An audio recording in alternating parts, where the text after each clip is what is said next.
The corridor outside the library had always been cold, even in high summer, and Morena Ashcombe pressed her palm flat against the stone to steady herself. She had not meant to stop here. She had meant only to fetch the embroidery hoop she had left on the writing desk, to carry it back to the morning room where her sister-in-law waited, and to pass the rest of the afternoon pretending she was not unraveling. But the library door stood ajar, and through the narrow gap she could hear her husband's voice, and she could hear that he was laughing. Theodoric Ashcombe, 7th Duke of Wolverbury, did not laugh often. In the 3 years she had been his wife, she had counted his laughter the way a miser counts coins, and hoarding each instance as evidence that she was not entirely a stranger to him. He laughed once at a joke his secretary made about a lame horse. He laughed once when a footman dropped a silver tray during Christmas dinner. He laughed once, very softly, when she had misquoted a line of Greek at breakfast, and he had corrected her, and she had blushed to the roots of her hair. That was 3 laughs in 3 years. She knew because she had counted. He was laughing now, and she did not recognize the sound of it. It was lower, looser, the laugh of a man who believed himself alone with someone he trusted. "Oh, come now, Aldrich," said her husband. "You cannot seriously expect me to pretend I chose her for any other reason." Morena did not move. Another voice answered, and she knew it at once. Lord Aldrich Pendry, Theodoric's closest friend, a man who had stood beside her at the wedding and kissed her gloved hand and called her sister. He said, "I never accused you of pretending, Wolverbury. I only asked whether you still find the arrangement tolerable." Tolerable. Her husband rolled the word around as though it were a new vintage. Tolerable is a generous word, Pendry. Let us call it endurable. She is quiet, she is biddable, and she does not interfere. She runs the household without complaint. She writes the correspondence I have no patience for. She is pleasant enough at table. High praise. It is all the praise a man can afford for a wife he did not choose. There was a silence, and then the clink of a decanter against glass. Morena felt the particular coldness of the corridor moving up through the thin soles of her slippers and into her ankles and knees. She thought, "Move. You must move. If you stand here any longer, you will hear something you cannot unhear." She did not move. "And yet," said Aldrich Pendry, "no son." "No son," her husband agreed. "Not yet." 3 years. 3 years, yes, I am aware. The estate passes to your cousin Rawnsley if you die without an heir. You cannot have forgotten that. I forget nothing about Rawnsley. Rawnsley is the reason I agreed to the match. My father left me a dukedom and a cousin who would bankrupt it within a season. Morena Ashcombe is my insurance against that. So she is a brood mare in a good bonnet. Theodoric laughed again, and this time the sound was terrible. "Pendry, you are crude. She is a perfectly respectable woman from a perfectly respectable family, and I have no complaint to make of her. I married her because she came with a dowry large enough to repair the West Wing and a pedigree clean enough to satisfy my mother. I will keep her until she bears a son, and then I will be considerably more relaxed about the business of being a husband. That is the arrangement. That is what the arrangement was, always. She knows it. I know it. Her father knew it when he signed the settlements. And if she does not bear a son? Then she bears a daughter, and we try again, and eventually the thing is settled one way or the other. It is not a romance, Pendry. It is husbandry." Morena closed her eyes. It had been a romance to her. She had never said so. She had never been foolish enough to say so. But she had allowed herself, in the quiet of her dressing room, in the long evenings when he did not come to her door, in the mornings when he nodded to her across the breakfast table and returned to his newspaper, to believe that the silence between them was the silence of a man who did not yet know how to say what he felt. She had believed that if she was patient, if she was useful, if she made herself small and quiet and necessary, he would one day look up from the paper and see her. She had believed it for 3 years. I will keep her until she bears a son. The phrase sat inside her like a swallowed stone. You are unfair to her, said Aldrich Pendry, and Morena almost loved him for it, until he went on. She is not ugly, Wolverberry. She is not stupid. She might, if you gave her the slightest encouragement, become genuinely fond of you. And a fond wife is a useful wife. I do not require her to be fond of me. I require her to do her duty. And if she does not, then I shall have to be a great deal more attentive, shan't I? They laughed together, and the sound was the sound of 2 men discussing the training of a horse. Morena took 1 step back from the door, and then another, and then she turned, and she walked very slowly down the corridor, with her hand pressed hard against the wall, because she did not trust her legs to carry her without it. She did not go to the morning room. She did not fetch the embroidery hoop. She climbed the stairs to her own rooms, and she closed the door, and she sat down on the edge of the bed, with her hands folded in her lap, as though she were a child waiting to be called down to supper. Her eyes were dry, and her face was very still. And what she felt, underneath the stone in her chest, wasn't grief. It was something colder and more useful. She had been raised in the north, on her father's estate at Thornhallow. Her father had been a scholar and a poor manager of money, and her mother had died when she was 9. She had been 22 when the offer came from Wolverberry. Her father had wept with relief, and had told her that Theodoric Ashcombe was a serious and honorable man, and that the match would save them all.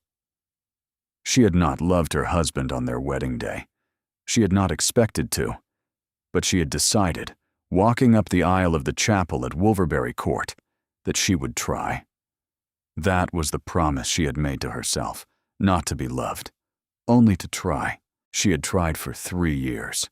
She had learned the names of every tenant on the estate. She had taught herself to embroider, because he had once admired a cushion his mother had made. She had taught herself the history of his family, because he had once said, offhandedly, that a duchess ought to know the line she had married into. She had done all of this quietly. She had never asked him to notice. And now she understood that he had not noticed because he had never intended to. I will keep her until she bears a son. Morena stood up. She walked to the washstand and poured water from the pitcher into the basin. She washed her hands, slowly, finger by finger, as though she were preparing for a very important task.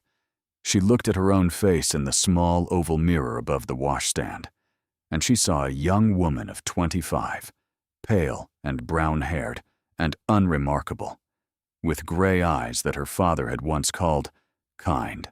She studied the face in the mirror, and she thought, very clearly and very calmly, "You have been a fool." The face in the mirror did not disagree.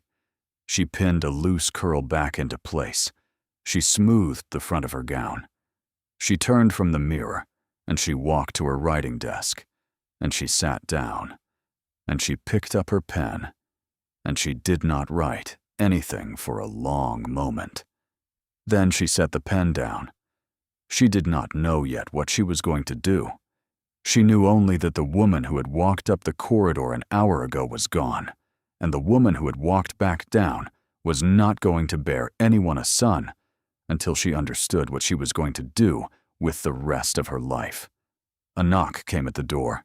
Her maid's voice, soft and apologetic. "Your Grace, her ladyship asks if you are coming down to tea." Morena did not turn. She said very evenly, "Tell her I have a headache. Tell her I shall not come down." "Yes, Your Grace." Footsteps retreated along the corridor. Somewhere below, very faintly, she heard the sound of male laughter in the library.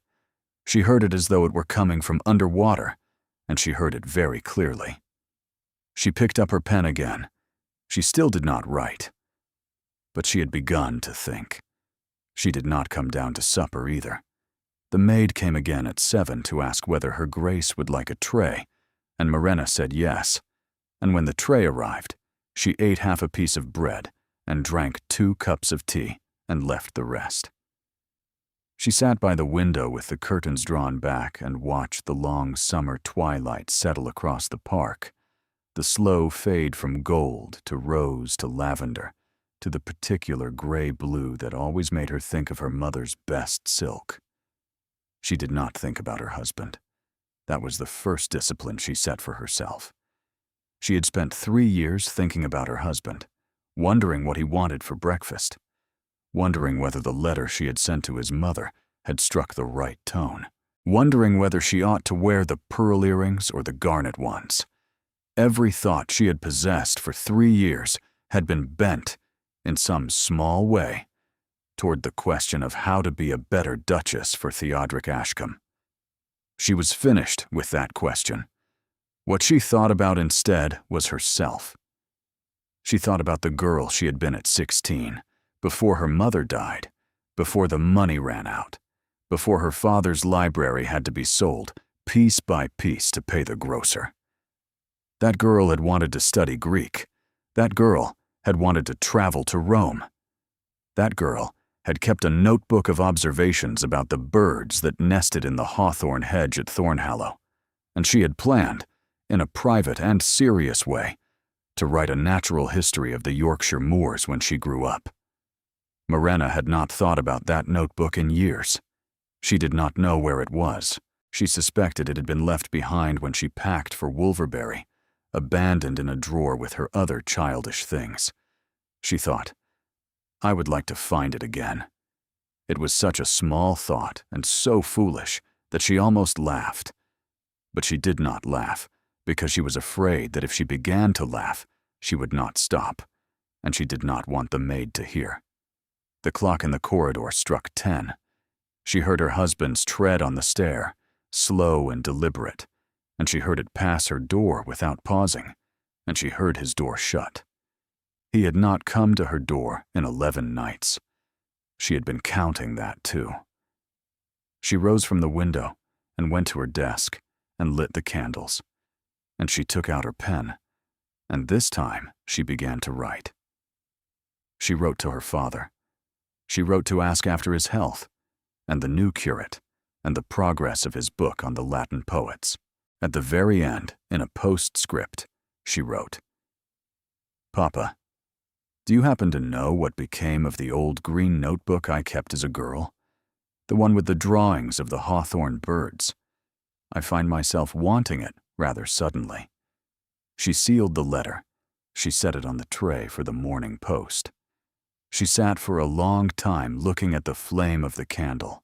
She thought, he said he would keep me until I bear a son.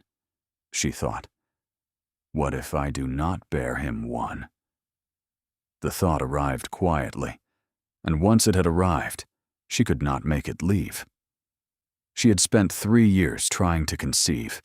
It had not happened. She had blamed herself, because that was what a woman did.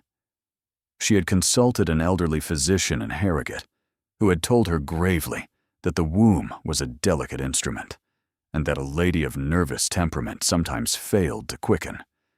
She had paid him 3 guineas and taken his advice, and continued not to conceive.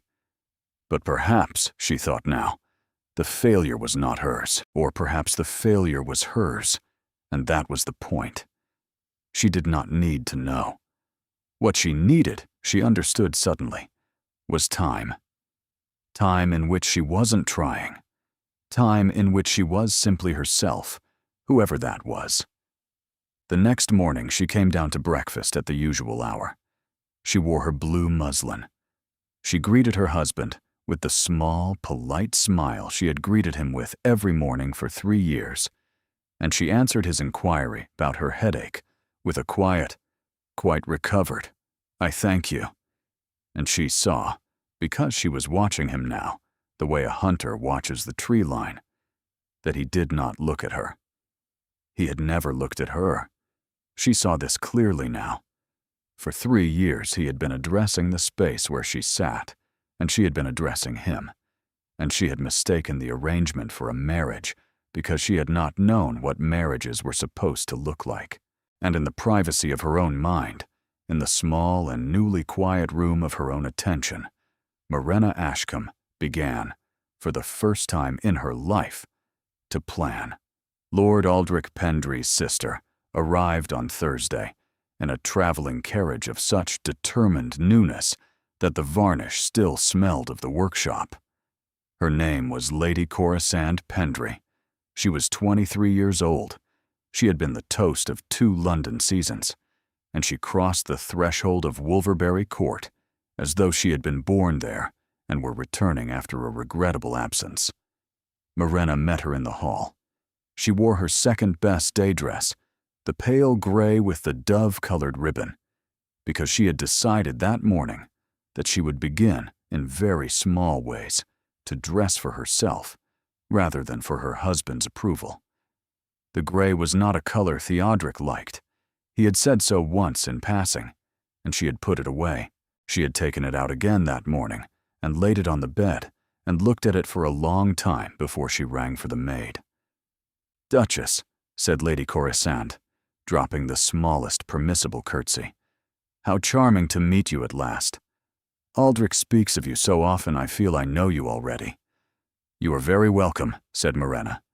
"Such a pretty hall, and so many portraits. I counted 14 dukes on the staircase alone." "7 dukes," said Morena gently. "The others are younger sons." Lady Corisande laughed, a light, practiced sound, and Morena understood at once that the laugh had been rehearsed in front of a mirror. She understood it because she had rehearsed laughs in front of a mirror herself in her first weeks at Wolverbury, trying to find a laugh that would not embarrass her husband. "How clever of you to know them all apart. Is His Grace at home?" "In the library, I believe. Shall I send word?" "Oh, don't disturb him on my account.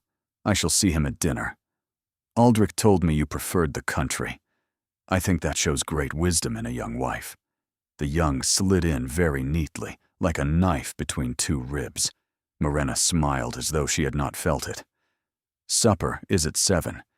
If there is anything you require, please send for me and not for the housekeeper." "How kind.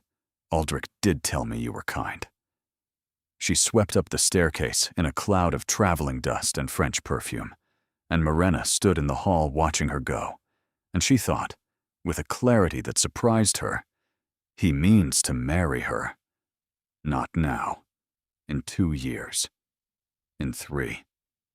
When I have failed him thoroughly enough." It was not a jealous thought. Morena was interested to find that she wasn't jealous. She was, perhaps, a naturalist observing a new species. She had watched the hawthorn birds at Thornhallow when she was a girl, and she had learned that if one sat very still and did not interpret what one saw, one could learn the habits of a creature in a single afternoon. She applied the same discipline now. She watched Lady Corisande ascend the staircase, and she did not interpret. She only noticed. She noticed that Lady Corisande had glanced once, very quickly, at the portrait of the 7th Duke on the first landing. Theodoric's portrait. She had glanced at it, and she had looked away, and she had not looked at any of the other portraits on the stair. Morena turned and walked slowly toward the morning room. Her husband found her there an hour later. He came in without knocking, which was his habit, and he stood in the doorway with one hand on the frame. "You have met Lady Corisande." "I have." "And?" "She is very accomplished." He looked at her for a moment, as though he had expected something more. "Yes. Aldrich is fond of her. I hope you will make her comfortable here." "I always try to make our guests comfortable, Theodoric." "Yes, well, I shall see you at supper." He left. Morena stayed where she was. Her hands were very steady in her lap. On the small table beside her sat the sewing basket she had been using for the past 3 years, and in the basket was the cushion cover she had been embroidering for her husband's birthday, which was in September. She had chosen the design herself, a wreath of bay leaves and small ducal strawberries, and she had been working on it in stolen quarter hours for 6 months. She picked up the cushion cover. She looked at it for a long moment. Then she folded it carefully and put it back in the basket, and she closed the lid, and she did not pick it up again. She rang for the maid. "Janet," she said when the girl appeared, "I should like to have tea in the small parlor this afternoon, and I should like you to find me a book. Anything from the library. Something I have not read before. And Janet, if His Grace asks where I am, tell him I am reading." The maid hesitated. In 3 years, Morena had never sent such a message. In 3 years, she had always been available, always where she had said she would be, always within reach. "Yes, Your Grace," Janet said, and curtsied, and went. Morena sat alone in the morning room with the closed sewing basket beside her, and she looked out of the window at the long green sweep of her husband's park, and she thought, with no particular pleasure and no particular grief, "It has begun."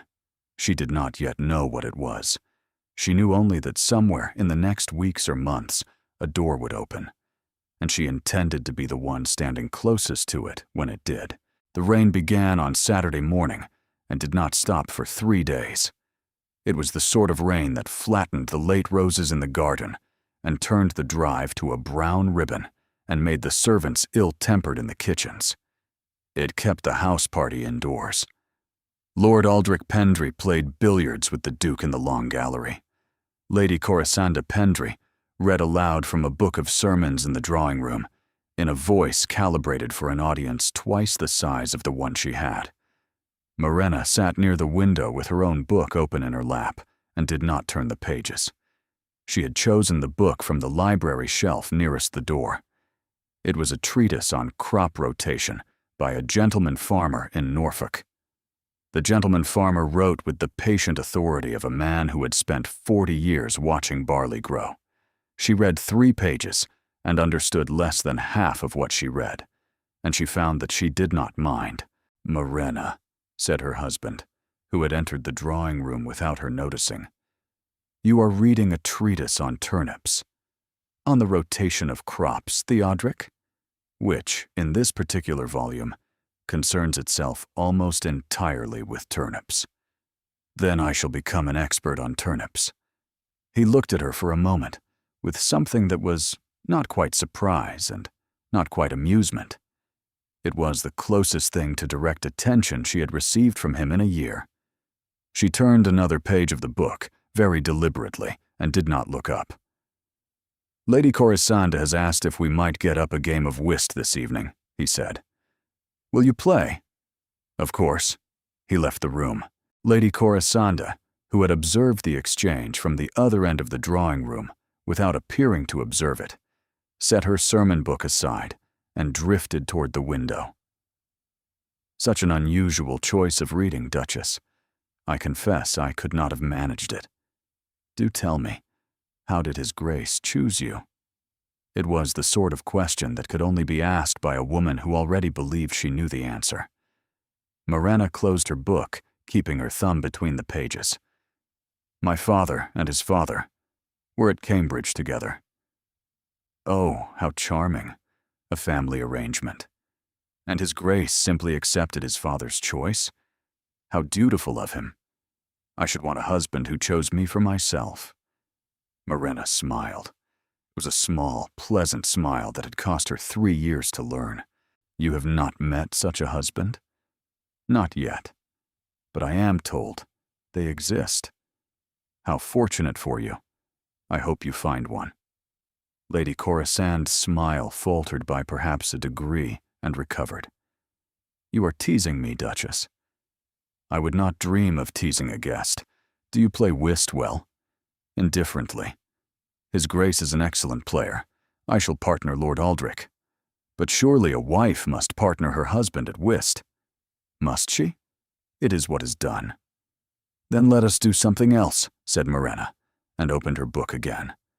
Lady Corisande sat for a moment longer, And then she rose, and she drifted toward the fireplace, and she began to study the Chinese vases on the mantel with the attention of a woman who is already deciding which of them she will move when the house is hers. Morena watched her from behind the treatise on turnips. She thought, "He does not know. He does not know that his friend has brought his own replacement into the house and seated her at the breakfast table. Or he does know, and he approves." The second thought was worse than the first, and she set it down carefully. She had taken to keeping a small ledger in her writing desk, a plain folio bound in brown paper, in which she recorded each night 3 observations from the day. The observations were to be factual. They were not to contain feelings. That night, she wrote in the ledger, "Lady Corisande looked at the Chinese vases as though measuring them. The Duke noticed that I was reading. He has not previously noticed. Aldrich Pendry has not spoken directly to me in 4 days." She set the pen down and blew on the ink and closed the ledger. At supper that evening, Aldrich Pendry told a story about a horse he had bought at Tattersall's, and Theodoric laughed once, very briefly. Morena noticed that her husband's laugh was different when he was trying to please a guest than when he was genuinely amused. She noticed it now, as one notices a crack in a wall one has passed every day for years. After supper they played whist. Morena partnered Lord Aldrich Pendry. She played coolly and competently, as her father had taught her, and she won 3 rubbers in succession. Lady Corisande, who had declared herself an indifferent player, revealed herself across the course of the evening to be rather better than indifferent. At the end of the 4th rubber, Lady Corisande laid down her cards and said, "Duchess, you are formidable. I had no notion you were such a card player. My father taught me. He said whist was a training in patience. I shall have to take lessons from you." "You do not need lessons." Lady Corisande looked up. Morena held her gaze across the card table, and she smiled her small, pleasant smile, and she said, very evenly, "I have enjoyed watching your play this evening. The hesitations are particularly clever." There was a silence of perhaps 2 seconds. Aldrich Pendry, who was no fool, glanced between the 2 women. Theodoric, who had not been attending, said, "Shall we try one more, or is it too late?" "Too late, I think," said Morena, and she rose from the table. "Forgive me. I have a small headache." "Again?" said her husband. "Again." She bid them all good night. She walked up the staircase, and in her own room she opened the brown ledger, and beneath the 3 observations she had written earlier, she added a 4th. She hesitates deliberately. She wishes to be underestimated. She thought for a long moment, and then she added a 5th. So do I. The rain ended on Tuesday. By Thursday, the lanes were dry enough to ride on, and by Friday morning, Lord Aldrich Pendry proposed a picnic at the Folly on the hill above the lake, and the proposal was accepted with enthusiasm by everyone except Morena, who accepted it with courteous calm and went upstairs to change into her walking boots. The Folly had been built by Theodoric's grandfather as a place to admire the view. The roof was sound, and the columns were standing, but the floor was laid with moss, and the interior smelled of damp stone and owl. The servants carried up a basket of cold chicken and bread and a bottle of hock, and they spread rugs on the grass outside, and the 4 of them sat in the late September sunlight and ate and spoke of nothing in particular. Morena drank very little. She had discovered, since her observations had begun, that she did not wish her attention dulled. "Duchess," said Lord Aldrich Pendry, who was seated beside her on the rug, "my sister tells me you beat us all soundly at whist on Saturday. Only on points. She was much impressed. She is gracious." He regarded her for a moment. He was a handsome man, in the way that many of her husband's friends were handsome. She had always liked him. In the distant way one likes a portrait one passes each morning on the stairs, she found now, looking at him in the clear light of the hillside, that she did not know him at all. She had heard him laugh in the library, and that was the entire sum of her knowledge of his character. "You have been rather quiet this week." "Have I?" "Quieter than usual." "I did not know you noticed my usualness." He smiled. "One notices more than one is given credit for, Duchess." It was a small remark, delivered lightly, and it went through her like a cold wire. She looked at him. He was still smiling. His eyes, which were a pale blue that she had not previously attended to, rested on her face with a considering interest that did not match the lightness of his tone. She thought, "He knows I heard." She thought it, and she dismissed it. There was no reason he should know. The library door had been ajar, but not wide. She had made no sound. And yet— "Lord Pendry," she said, "I wonder if you would walk me down to the lake." "With pleasure." They rose. Theodoric and Lady Corisande looked up. Her husband's expression was perfectly neutral. Lady Corisande's was not. "Do not be long, Duchess," said Corisande. "I shall not be long." They walked down the hill together. For the first 100 yards, Morena did not speak. She was concentrating on the uneven ground and on the question of what she was going to say. She had not planned this. She was acting on a signal she had received without her full consent, a signal that had told her that Aldrich Pendry wasn't what she had thought he was. A man who had spoken of her as a broodmare in a good bonnet did not, a week later, draw her aside at a picnic for the pleasure of her conversation. He wanted something. The lake is very pretty in autumn. It is. I walk here in the mornings sometimes, before the house wakes. That is a solitary habit. I am a solitary person. My mother died when I was 9. My father preferred books to company. I learned to be alone. And now you are a duchess, and never alone at all. He looked sideways at her as they walked. "You are not happy, Duchess," he said, at last, quite gently. "I did not say so." "You did not have to."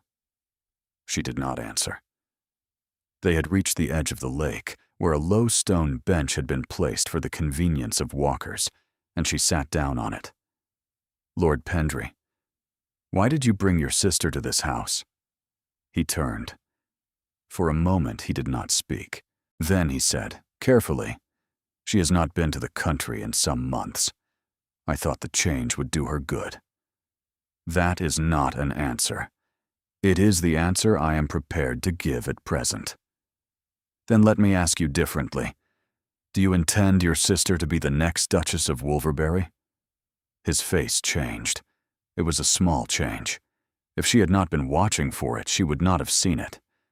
But she was watching for it, and she saw it, and she thought, "There. Duchess, that is an extraordinary question." It is a direct question. I should prefer a direct answer. Your husband is very much alive and very much married to you. I am aware. I asked after your intention, not his mortality. He turned back to the water. You have misread the situation. Have I? Corisande is a young woman in need of distraction. That is the whole of it. Then why did you laugh? He turned his head sharply. I beg your pardon. In the library, last Friday afternoon, you were with my husband, and I was in the corridor, and I heard what the two of you said of me, and I heard both of you laugh, and I've been wondering for a week why you did. He went very still. The wind off the lake moved the loose hair at her temple, and a fish rose somewhere out in the reeds.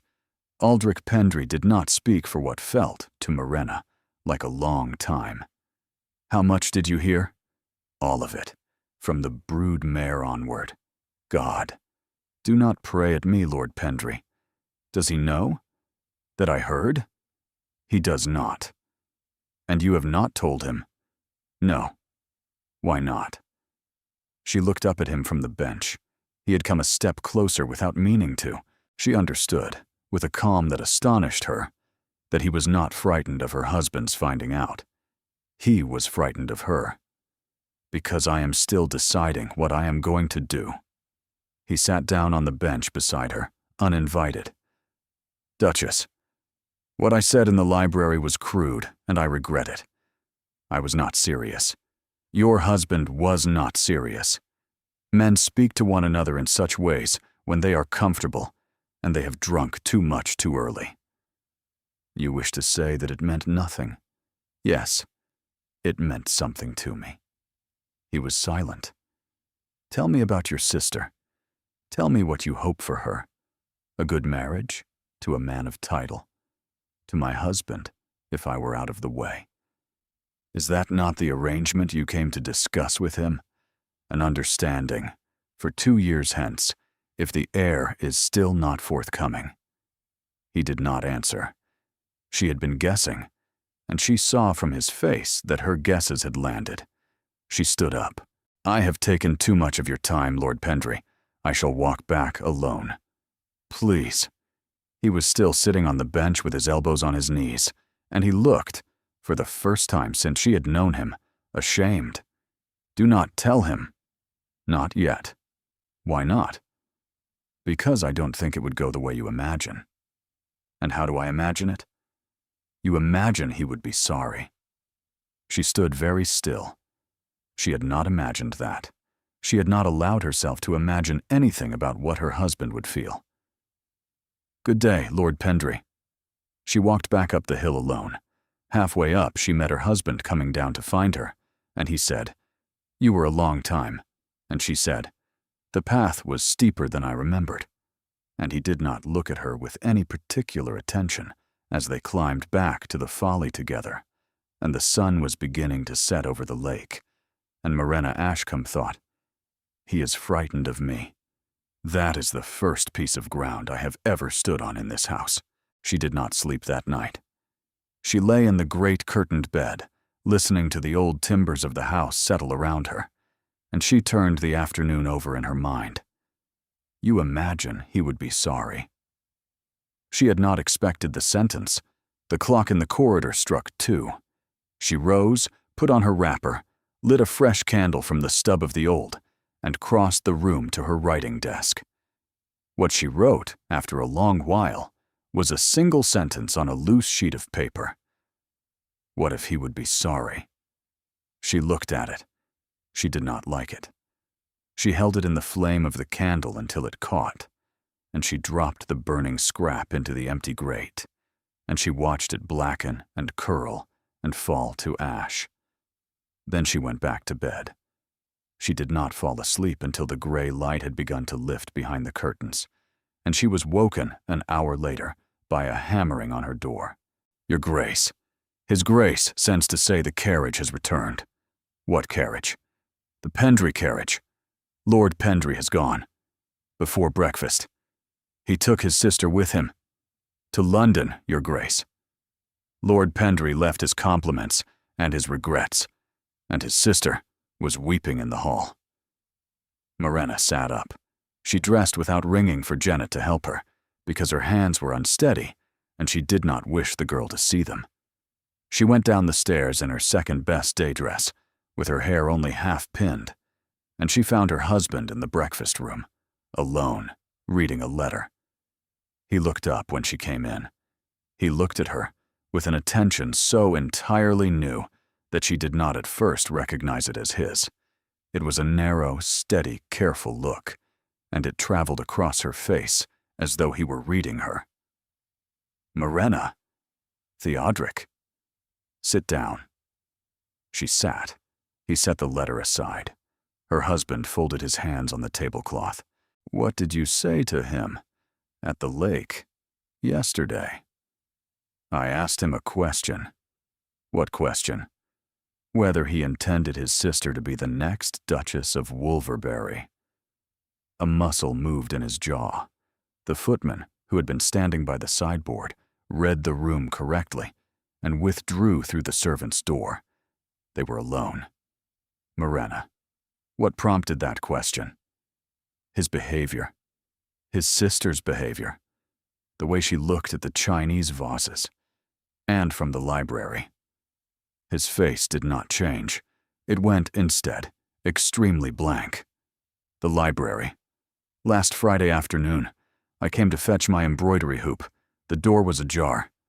I heard what was said. All of it, Theodric. He closed his eyes. He sat for a long time with his eyes closed and his hands folded on the cloth, and Morena watched him. And she noticed that his hands were not entirely steady either. And she noticed that this was the first time in 3 years she had seen her husband's hands shake. When he opened his eyes, he did not look at her. I see. Do you? I said things I should not have said, to a man I should not have said them to, about a woman who did not deserve them. I did not know you had heard. I am sorry, Morena. Are you? Yes. She studied him. He was a serious man and a private man, and she had never heard him apologize for anything in 3 years of marriage. He had apologized now, flatly and without decoration. She understood that the apology was real. She also understood that an apology was not what she had come downstairs to receive. An apology closed a door. She was not finished opening the door. Theodric. Why did Aldrich leave?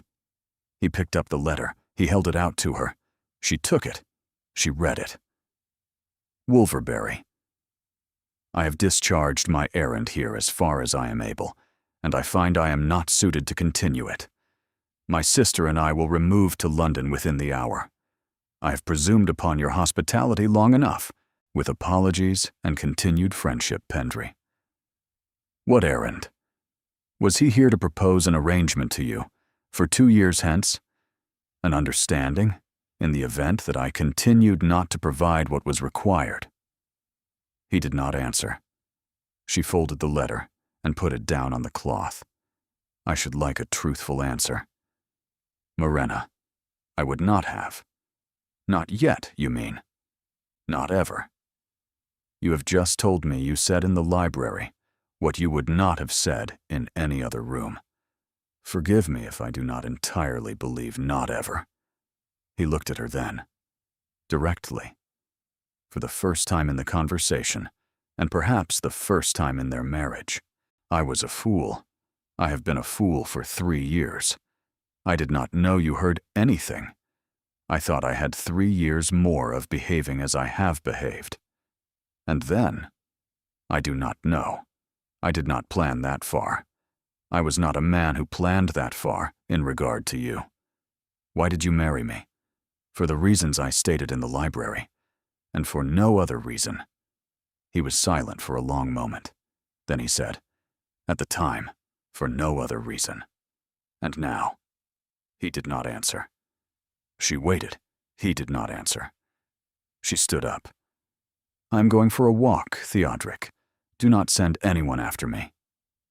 She left him at the breakfast table with the letter folded between them and the tea cooling in the pot, and she walked down the long gravel drive in the cold September morning, and she did not stop walking until she had reached the lake, and she sat down on the stone bench where she had sat with Aldrich Pendry the day before, and she put her face in her hands. She sat with her face in her hands and she breathed, very slowly, and she thought, this is not what I was prepared for. I was prepared for him to be what he was. I was not prepared for him to be sorry. The lake was very still. A heron stood in the reeds, perfectly upright, perfectly patient, watching something she could not see. She watched it back. She did not know what she truly wanted. For 8 days, she had believed she knew. She had believed she wanted information, and then strategy, and then the quiet satisfaction of having been right about the shape of her own betrayal. She had not considered the possibility that her husband might become a person she did not yet know how to manage. You imagine he would be sorry. She had not imagined it. She had not dared. She sat on the bench for a long time. She did not yet know what she was going to do, but she understood. with the same cold, useful clarity that had arrived in her on the afternoon in the corridor, that the shape of the problem had changed. It had been a question, until this morning, of what she would do with a husband who did not love her. It was now a question of what she would do with a husband who might impossibly, inconveniently, and too late, be on the point of beginning to. She did not return to the house until mid-morning. When she came up the drive, she saw her husband standing at the window of the library, watching her. He did not move when he saw her looking back. She went inside. She went up the staircase, and she did not meet him that day. She sent word that she would take her meals in her rooms, and he sent word that he would respect her wish. And between noon and evening, 3 small notes were brought up by Janet. The first said only, "I am here when you wish to speak." The second said, "I have written to Pendry. The matter he came to discuss is closed."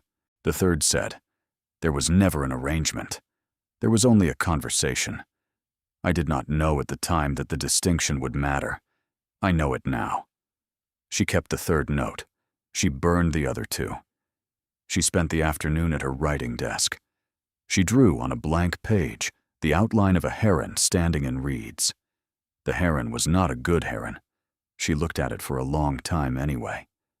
Toward evening, Janet came in with a tray and a letter. The letter was not in her husband's hand. It was in a small, sloped, feminine script that she did not recognize. The seal was Pendry. She waited until Janet had left. Then she opened it. "Duchess, you will not expect to hear from me. I did not expect to write. I am writing because my brother is unhappy in a way he will not speak of, and because I have been turning over the events at Wolverbury Court, and I find I have misjudged almost everything I found there, including you. I came to your house intending to make myself agreeable to your husband. I do not think there is much use in my pretending otherwise now. My brother had given me to understand that the Duke of Wolverbury was an unhappy husband, that the Duchess was a quiet disappointment, and that the connection was of a sort which might, in the fullness of time, come to wish itself differently constituted. I understood, without the words being used, that I was being considered for a position that had not yet become vacant. I will tell you what I didn't know. I did not know that your husband would look at you, after you left the Folly on Friday, with the face of a man who has just realized he has lost something. He did not know he was looking, which is why I am able to tell you about it. I have 3 older brothers, and I have learned to read a man's face from across a room. He looked at you as though he were watching you walk away for the last time. Aldrich saw it too. I think it is why Aldrich left. I am going to be very plain. I do not believe he meant what he said in the library, in the way he said it. I believe he meant the words, and was pleased with himself for the cleverness of them. And I believe he has not been in any room since Friday in which he has been pleased with himself for anything. I thought you should know. I am not your friend. I am not anyone's friend in this matter. I am only a woman who has observed something, and who has decided that you ought to have the observation. I am returning to London. I shall not come to Wolverbury again. Corisande Pendry. Morena read the letter twice. She folded it. She sat for a long time with her hand flat on it. She rose. She went to the bell. She pulled it once. When Janet appeared, she said, "Tell His Grace that if he wishes to speak with me, I shall be in the small drawing-room after supper. And Janet, I shall dress tonight. The green silk and the pearls." Janet curtsied and went. Morena stood for a moment at the window.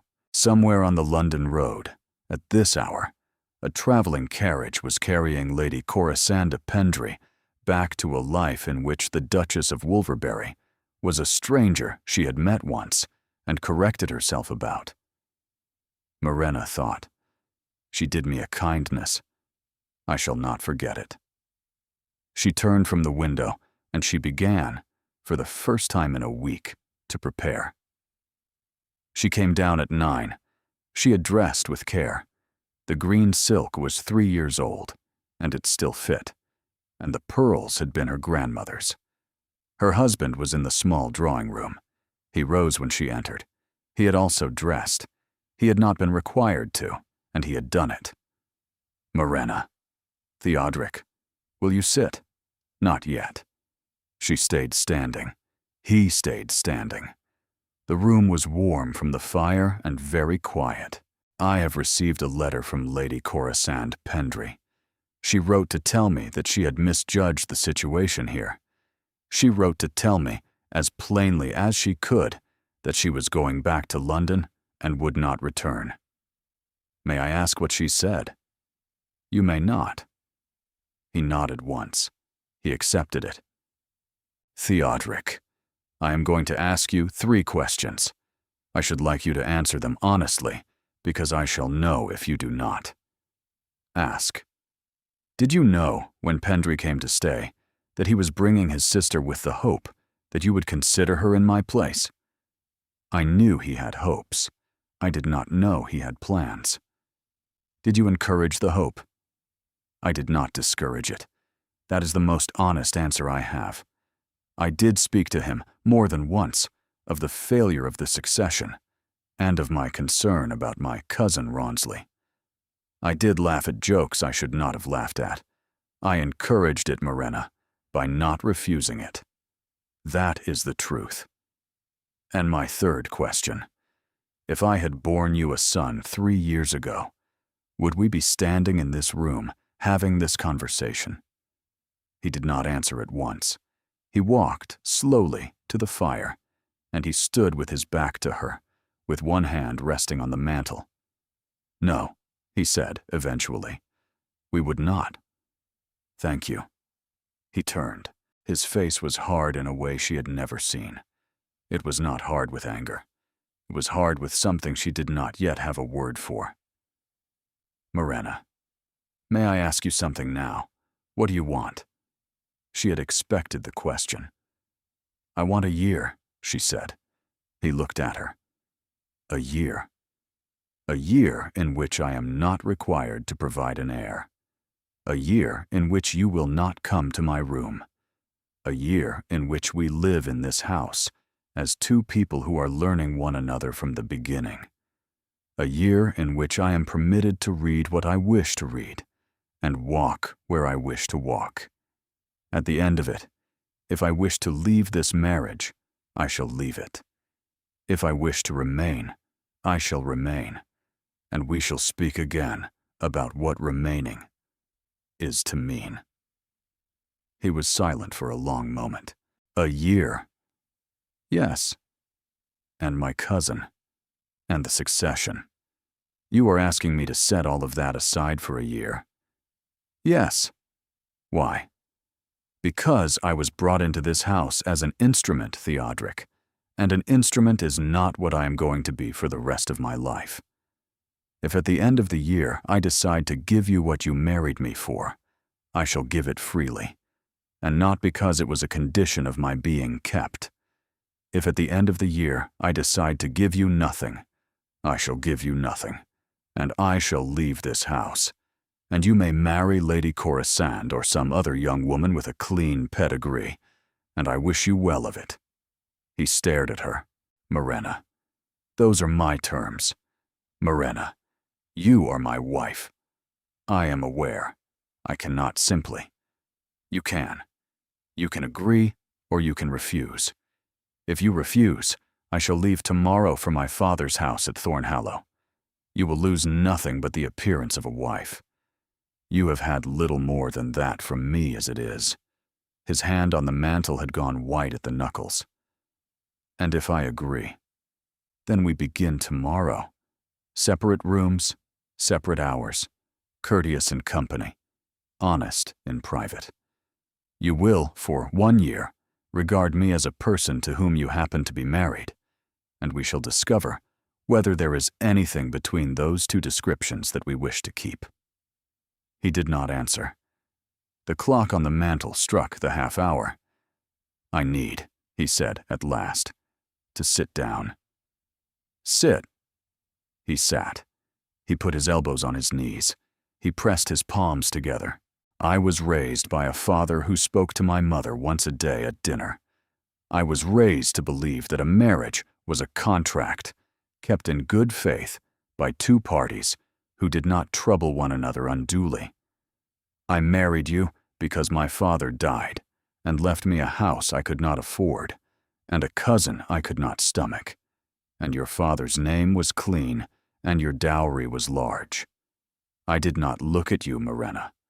I did not look at you at the altar. I did not look at you at the breakfast table. I knew that you were running my house, and I took it as my due. Then Pendry began to hint this spring that the succession was in question, and I didn't stop it, because it was easier not to stop it. And the library. I was drunk, and I was vain, and I wished to appear to Pendry as a man who had made his peace with his circumstances. I said what I said because it was the kind of thing men say when they wish to sound worldly. I would like to tell you that I did not mean it. I cannot. I meant it at the moment I said it, and by the following morning I had almost forgotten saying it, which is worse. Yes. Then you went quiet. You stopped embroidering in the evenings. You read a treatise on turnips. You played whist like a card sharp, and I found that I was watching you for the first time because I did not know where you had gone. At the Folly, when you walked away with Pendry, I thought, he's going to tell her. I stood on the hill and watched the two of you walk down to the lake, and I thought, when she knows, I am going to lose her. And I did not know, Morena, until that moment, that there was anything of you that I could lose. She could not speak. I did not know it was possible to have been married to a woman for 3 years and to discover her in a single afternoon. You are asking me for a year. I was prepared, when you came down the stairs, to be told you were leaving in the morning. A year is more than I deserve. I accept your terms, Morena, all of them, without condition. She stood very still. She had prepared for refusal. She had prepared for negotiation. She had not prepared for this. Theodoric, I did not come down the stairs to hear any of that. I came down to give you terms, not to receive a confession. I know. You will have to say it again another night, when I have had time to decide whether I believe it. I shall say it as many nights as you wish. She sat down, finally, in the chair opposite his. A year, Theodoric. A year. And no coming to my door. No. We shall introduce ourselves, Theodoric, for 1 year. Then we begin tomorrow. She rose. Thank you for not lying. She did not wait for an answer. She went up the stairs, and she did not look back. She lay in the dark with her eyes open and her hands folded on the coverlet, and she thought, I have been given 1 year. I do not know what I am going to do with it, but I am going to find out. They began the year on a Monday. The house, which had been a stage on which Morena had performed the role of Duchess for 3 years, became over the following weeks a house she was gradually learning to inhabit. She moved her writing desk from the small parlor to the long window of the morning room, where the light was better. She had her old governess's cabinet brought down from the attic, and had its drawers cleaned and lined with fresh paper, and into the drawers she placed the small private collection of objects she had not unpacked when she came as a bride. A pressed fern from her mother's herbarium, a packet of her father's letters tied in faded blue ribbon. The green notebook had not been sent. Her father had written that he could not find it, but that he had set the groom to search the attics. She told herself she did not need the notebook. She began, in any case, a new one. The year settled into a shape. They breakfasted together. They no longer sat in silence. He asked her, one morning in early October, what she was reading, and she told him, and he listened, and he asked 2 questions that were not unintelligent, and when he rose from the table he said, I shall think about the turnips, with no visible irony. And she laughed, once, a real laugh, and he turned at the door and looked at her as though he had been given a gift. They did not dine together in the evenings for the first month. At the beginning of November, on a Tuesday, he sent her a small note at 5 o'clock. "If you would care to dine this evening, I shall be in the dining room at 7. If not, not." No answer required. She sent no answer. She went down at 7. He rose when she came in. He only drew out her chair for her, as he had not drawn out her chair in 3 years, and they spoke of the tenants' harvest and the state of the West Road. And she went up to bed at 9, and she slept that night for the first time in many weeks. He did not come to her door. In December, his mother wrote from Bath, asking whether there was any news. He wrote back that there was not. He showed Morena the letter he had sent before he sealed it. It was courteous and brief, and it offered his mother no ground. In January, his cousin Rawnsley came to stay for a week. He was exactly the man her husband had described. He ate prodigiously, drank worse, spoke loudly of his prospects, and inquired of Morena over the port whether she had any news to share with the family. The next morning at breakfast, Theodoric said, "Rawnsley will not be invited again for the remainder of the year," and she said, "It suits me very well, thank you." And they ate their toast in a silence that was no longer the silence of a marriage she had given up on, but the silence of two people who had learned to sit in a room together. In February, she received her father's book. He had published it at last, the small volume on the Latin poets, and he sent her the first copy with a dedication in his own hand. She read it by the fire in the morning room. Her husband sat across from her on the second evening with a book of his own, and she looked up once and found him watching her over the top of his page, and he did not look away when he was caught. He said, "Your father writes beautifully," and she said, "You have read it?" And he said, "I have been reading it as the printer sent down the proofs. He sent the proofs here. He asked me to look through them. I did not tell you because I did not wish to presume." She sat with the book in her lap for a long moment. "Theodoric, when did he write to you?" "In October, after your letter to him about the notebook. He is not a fool, your father. He understood that something had shifted. He asked me whether I could be trusted to look after you through a winter. I wrote back that I could not be sure, but that I intended to try. You did not tell me. Why not?" "Because I did not wish you to remain through the winter, because you felt supervised. I wished you to remain, if you remained at all, because you chose to remain." She closed the book. She looked at the fire. "Theodoric, come and sit beside me."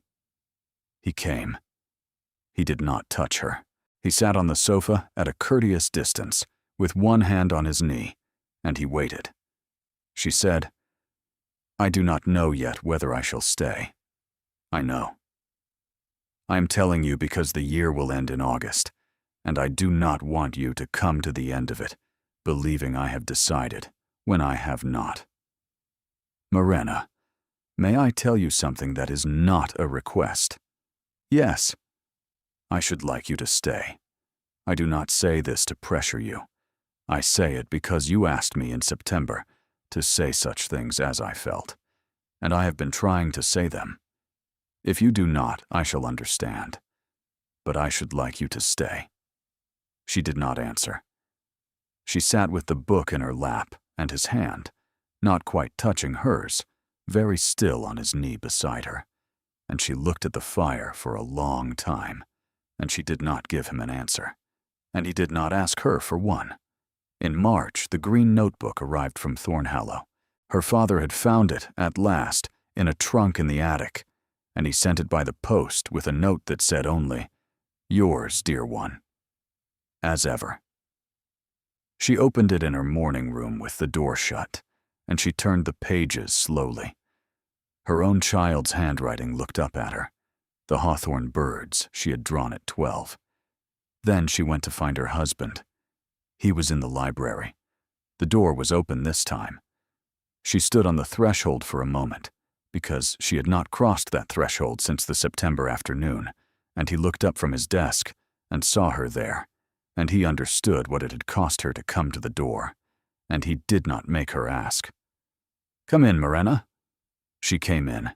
She sat down in the chair opposite his desk, and she put the green notebook in front of him. "This is what I was when I was 12. He opened it. He turned the pages with great care. He looked at the drawings, and the notes, and the pressed feather that had been tucked between 2 pages for 13 years.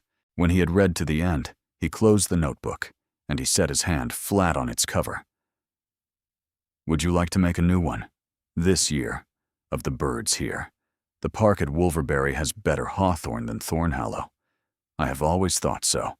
I should not interfere. I should not even ask to see it unless you offered.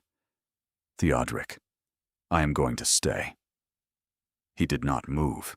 He did not move for what felt, to her, like a very long time. Then he said, in a voice that was not quite steady, "I shall tell the groom to have a path cleared to the hawthorn hedge in the morning. Thank you. You need not thank me. I shall thank you when I wish to thank you, Theodric." "Yes." She took the notebook. She stood up. At the door she turned. "There are still 5 months of the year left. I am not ending the year early. I am only telling you what I know at the end of March. I understand." She left the library. She went up to her own rooms, and she sat at her writing desk, and she opened the green notebook to the first blank page, and she took up her pen, and at the top of the page, in her adult hand, she wrote the date, and then she wrote, "A heron in the reeds, at the east end of the lake, motionless for above 20 minutes, silver gray, yellow eye, observing a fish I could not see. It did not mind that I sat on the bench and watched it. A heron does not mind anything, I think, that does not intend to eat it." She smiled at the sentence.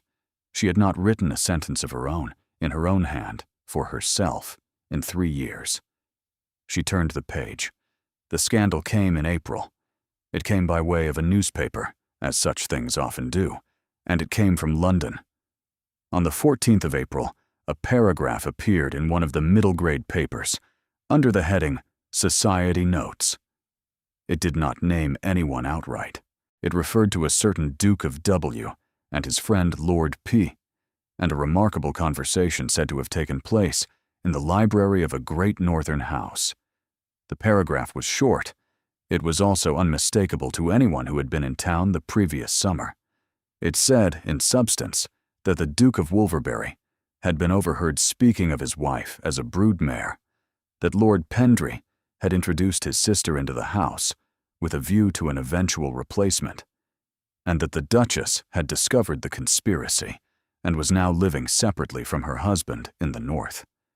The paragraph closed with the observation that the Duke's cousin is said to be in cheerful spirits. Morena read it at breakfast. Theodric had read it before her. She could see that he had read it, because the paper was folded beside his plate in a way he never folded a paper. He rose when she sat down. "There is something in the paper this morning you should see." "I have seen it. Janet told me. The servants have been reading it since dawn." "Of course." "Sit down, Theodric." He sat down. "Who wrote it?" he said. "I do not know." "Pendry?" "No, Pendry would not." "His sister, then?" "No. She wrote to me in September. She is not the one." "Then who?" "I should say Rawnsley. He was here in January. He heard enough. He guessed the rest." "Rawnsley. It does not matter, Theodric. It is in the paper. By the end of this week it will be in every paper. The question is not who wrote it. The question is what we do now." He did not answer at once. "Morena, I am sorry for this." "I know. It is half your doing. The other half is Rawnsley's. We all have a share. Do not try to carry all of it. I shall give you an hour. I shall be in the morning room." She rose. She went to the morning room, and she sat by the window. She did not read. She looked out at the long green park in the April light, and she thought. She had lived through a worse thing than the paragraph in the paper. She had lived through the library door. The paragraph was only the library door repeated in public. After an hour, he came to the morning room. He did not sit. He stood near the door with his hands behind his back. I have considered. I should like to take you to London. I should like to present you in London as my wife. I should like to attend 3 balls with you in 1 week. I should like the paragraph in the paper to be rendered, by the testimony of several hundred witnesses, a lie. And I should like to do something else, which I have been wanting to do since October. What? I have written to my solicitor. I have asked him to draw up a document. The document alters the terms of the settlement under which we were married. The present terms provide that, should I die without a male heir, the estate passes to my cousin, Rawnsley. The new document provides that in such an event, Wolverbury Court and the greater portion of the income shall pass to you, outright and without entail, for your lifetime. Rawnsley shall inherit the title, which I cannot prevent, and a small sum, which will prevent him from starving. These shall be yours. She stared at him. Theodoric. I have not signed it. I have not signed it because the decision of the year is yours, and I didn't wish to make a gesture that could be read as pressure. But the document is drawn. I am not asking you to go to London as the keeper of my name. I am asking you to go there as my wife, which is a different thing, which you have not previously been permitted to be. She could not for a moment speak. Say something, Morena. Sit down, Theodoric. He sat. You have been writing to solicitors since October. Yes. I did not want you to believe, when you made your decision in August, that you were making it under the weight of a gift. A gift is a form of pressure, too. I wanted the gift to exist, in case you chose to stay. I wanted it not to be visible to you, in case you chose to leave. She began unexpectedly to laugh. She had not laughed in front of her husband in all the years of her marriage. She laughed now, quietly, with her hand over her mouth. Theodoric watched her laugh. He did not smile. He only watched her with a very steady attention, as though he were trying to memorize the sound of it in case it did not come again. Theodoric, we shall go to London, and you shall sign the document, and we shall send the entire deed, by quiet channels, to 3 people in London who are incapable of keeping a secret.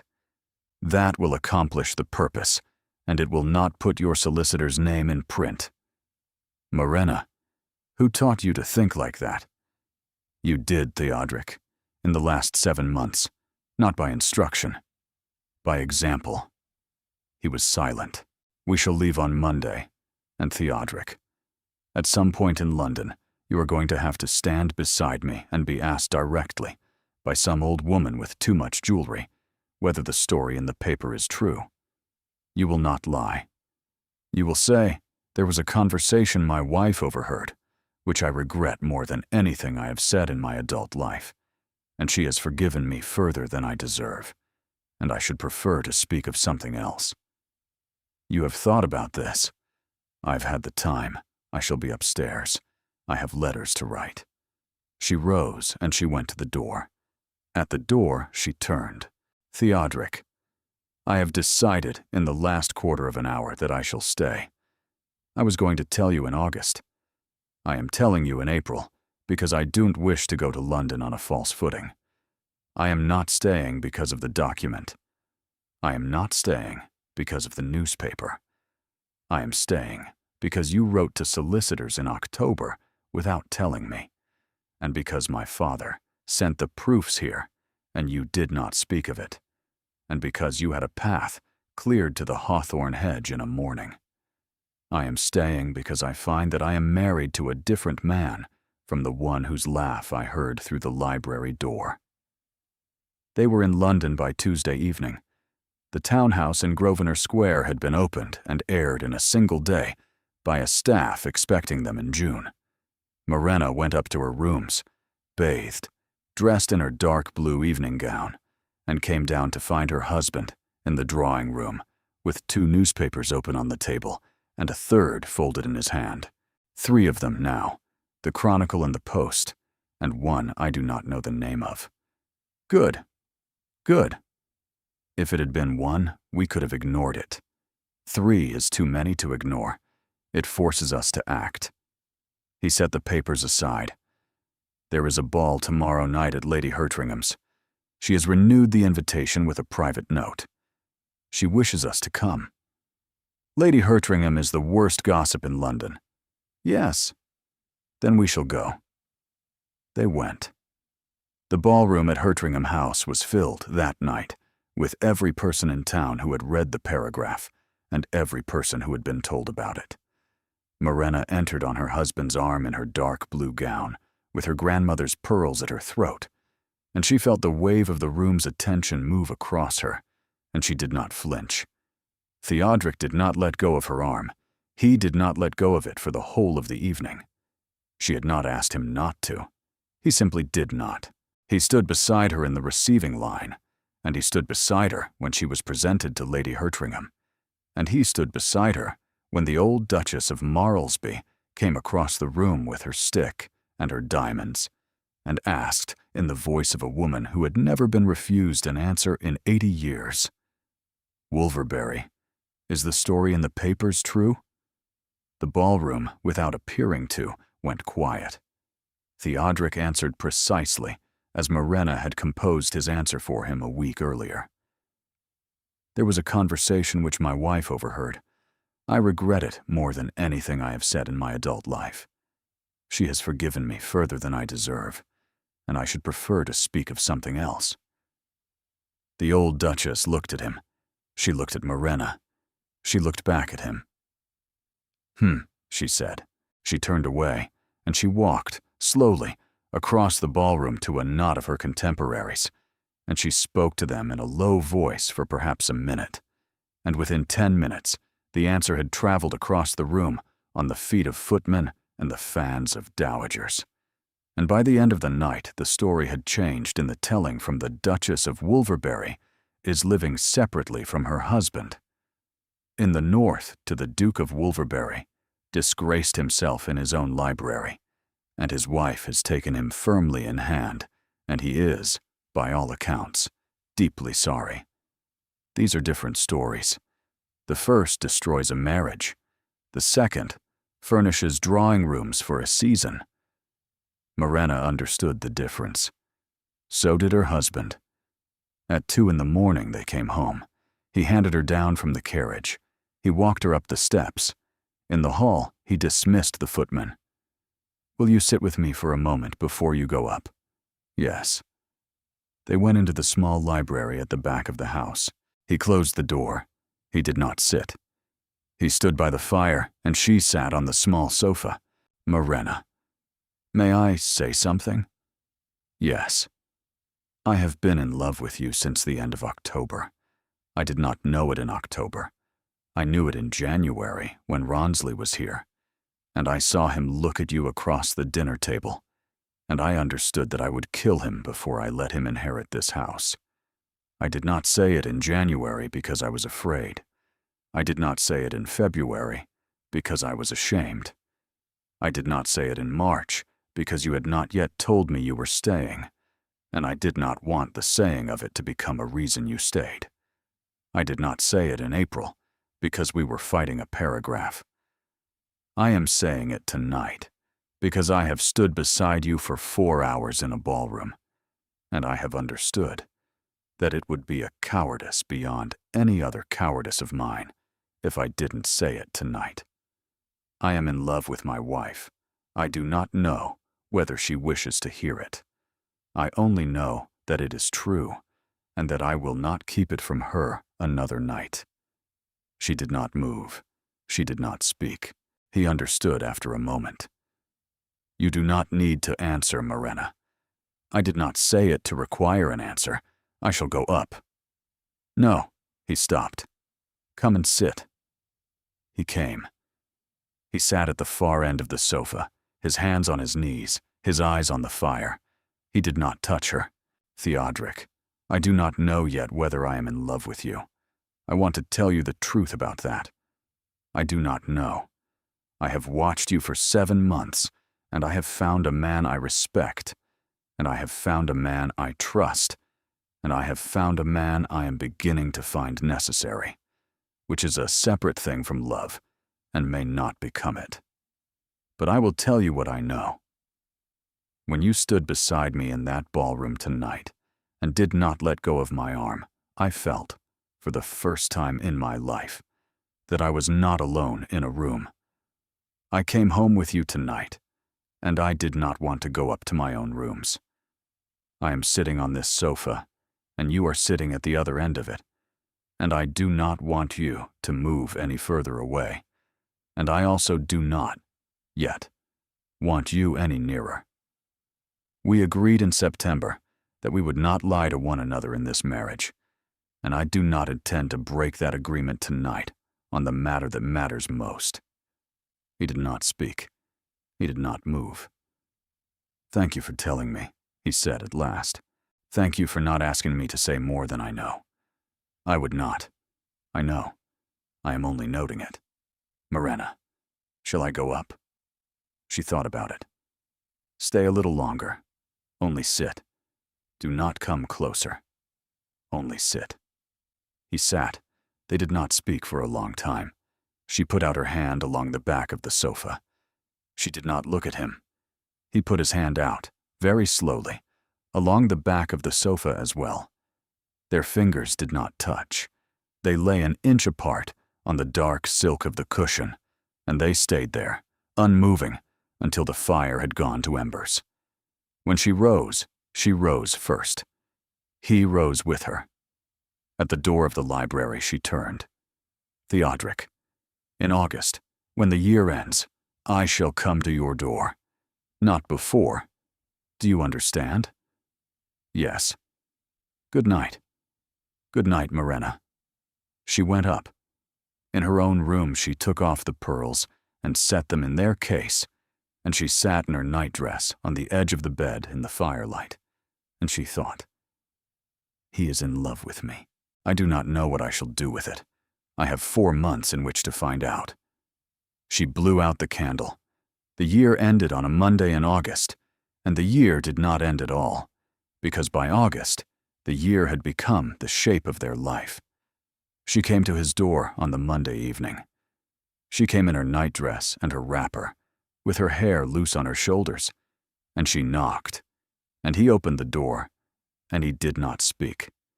He only stepped back, and she came in, and she closed the door behind her. I have come to keep the promise I made to you in April, he said. Morena, I am in love with you, Theodric. I know it at last.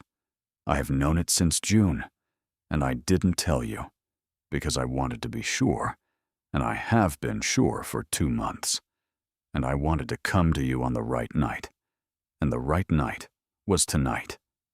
He put his hand out. She took it. He drew her to him, and he put his arms around her, and he held her for a long time without speaking, and she felt his face in her hair, and she felt, for the first time in her life, that she had come home to a house she had chosen. 2 years passed. They were not simple years. They were the years of a marriage being made, rather than a marriage being performed. They argued a few times about small things, and 1 or 2 large ones. They were reconciled each time by the habit, now deeply formed, of not lying to one another. She wrote in the green notebook and in 3 new ones a record of the birds in the park that would, many years later, be published in a small private edition. Their son was born in the 3rd spring. He was a quiet, solemn baby, with his father's gray eyes and his mother's considering mouth, and he was christened at Wolverbury in a small ceremony.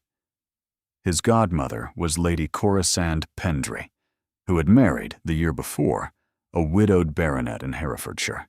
He was called Ambrose, after Morena's mother's father. The cousin Rawnsley did not attend. He had, by this time, been so thoroughly ruined by his own reputation in London that he had removed to Dublin. On the evening of the christening, after the guests had gone and the baby was asleep in the nursery, Theodoric found his wife in the morning room. She was sitting by the window with the green notebook open in her lap. She was only looking out at the long gold light of the August evening and at the hawthorn hedge beyond the lawn, where the year's fledglings were making their small, determined flights from branch to branch. He came and stood behind her chair and put his hands on her shoulders. She put her hand up over his.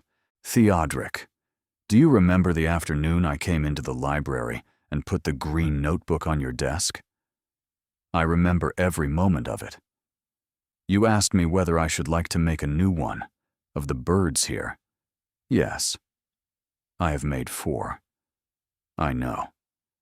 I was thinking, just now, that on that afternoon I did not know I should stay. I had told you I should stay, an hour before, but I had not quite believed it of myself yet. I cannot remember now, the moment I truly decided. I suspect there was no moment. I suspect I was deciding, every day of that year, and for some time afterward, and perhaps am deciding still. You are still deciding." She smiled at the window. "Every day, Theodoric. Does that trouble you?" "No, it reassures me. A wife who has decided once and for all does not need to look at her husband again." She laughed softly. "There is something I have been meaning to ask you. Do you remember what you said to Aldrich Pendry in the library? The exact phrase." He was silent. "I do." "Say it. I want to hear it said in this room. I want to hear it spoken by you. Here. Now. In the house our son was christened in this afternoon. I want it to be said, and finished, and put away." He said quietly, "I will keep her until she bears a son." "You were wrong, Theodoric. I know. You did not keep me. I stayed. I know. And I did not bear you a son. I bore us one. Yes. And I shall keep you, Theodoric, if you will consent to be kept, for as long as we are granted, on those terms, and no others." He bent his head. He put his cheek against the top of her hair. He did not speak for a long time. When he did, his voice was not quite steady. "On those terms, Morena. Good. And no others. Good." They stayed there for a long time, she in the chair by the window, with the green notebook open in her lap, he behind the chair with his hands on her shoulders, and outside the long August light slowly deepened over the park, and a single heron, silver in the failing sun, lifted from the reeds at the east end of the lake, and flew, unhurried and certain of its direction, toward the darker trees beyond the hawthorn hedge. Thank you for staying with Morena and Theodoric through all of it. Their story began with a sentence she was never meant to hear, a sentence that reduced her to an instrument and a waiting time. But the truth of any marriage is not what is said behind a library door. The truth is what is chosen afterward, in the daylight, by two people who agree to begin again. She did not wait to be kept. She asked for a year. She used it. And when the year ended, she chose him, on her own terms, in her own time. If this story moved you, please subscribe and ring the bell, because there are more stories waiting.